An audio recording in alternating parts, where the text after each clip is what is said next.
Today, we are diving into what I believe is one of the most ridiculous things I have ever read.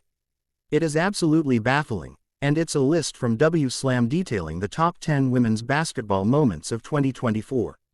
Let me run through what I consider the true highlights of the year and then compare it to what WSlam claims were the top moments. First, Caitlin Clark's monumental achievement of breaking the all-time NCAA scoring record tops the list for me. This record, which had stood since the legendary Pete Maravich era, was broken by Clark in what was one of the most significant moments in basketball, period, men's or women's. That alone should be the #1 moment of the year. Following that, I'd argue South Carolina's undefeated season, culminating in a thrilling national championship game watched by millions, should claim the second spot. Number 3 could go to A'ja Wilson's record-breaking season, reaching over 3,000 career points and averaging 27 points per game. Next, the Liberty's championship victory should definitely be in the top 5, as they made history with a remarkable run. The highly anticipated LSU vs. Iowa game, which became one of the most watched women's college basketball games ever, also deserves a spot. Caitlin Clark's performance was one of the most flawless games ever played, and it attracted millions of viewers. The WNBA draft is another major moment, drawing record-breaking viewership, and I think the USA's gold medal win at the Olympics also deserves recognition, especially for the thrilling finale. However, WSlam's list seems utterly off. At number 10, they mention the total viewership numbers for women's basketball games, including Caitlin Clark's games, but it's a stretch to call that a moment asterisk. Number 9 is even more baffling. WSlam claims Notre Dame's backcourt duo of Hannah Hildigo and Olivia M is one of the biggest moments of 2024.